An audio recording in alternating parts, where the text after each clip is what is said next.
Primary school. నేను చెప్పబోయే కథ పులి, నక్క, కాకి మరియు ఒంటె కథ. ఒక అడవిలో ఒక సింహాన్ని ఆశ్రయించుకుని ఇష్టబుద్ధులు గల కాకి, నక్క, పులి జీవిస్తున్నాయి. ఒకనాడు ఈ మూడు అడవిలో తిరుగుతుండగా వాటికి బాగా బలిసిన ఒంటె ఒకటి కనిపించింది.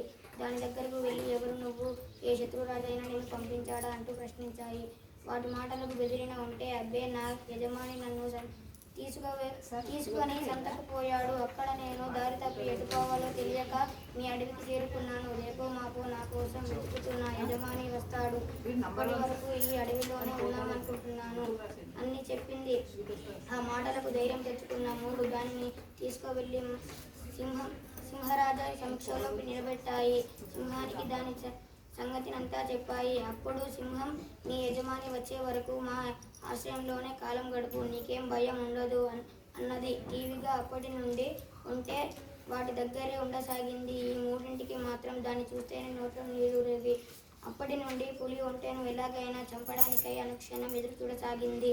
ఒకరోజు వేటకు పోయి వచ్చిన సింహం కుంకుతూ గుహలోకి పోయింది. కారణం ఏమిటని అడిగిన ఆ మూడింటితో వేటాడుతుండగా ఒక అడవి ముళ్ళు కాలుకి బలంగా గుచ్చుకుంది. నేను కదలలేకపోతున్నాను, కాబట్టి ఈ రోజు నుండి నా కాలుకు నొప్పి తగ్గే వరకు నాకు మీరే ఆహారాన్ని తేవాలి అన్నది.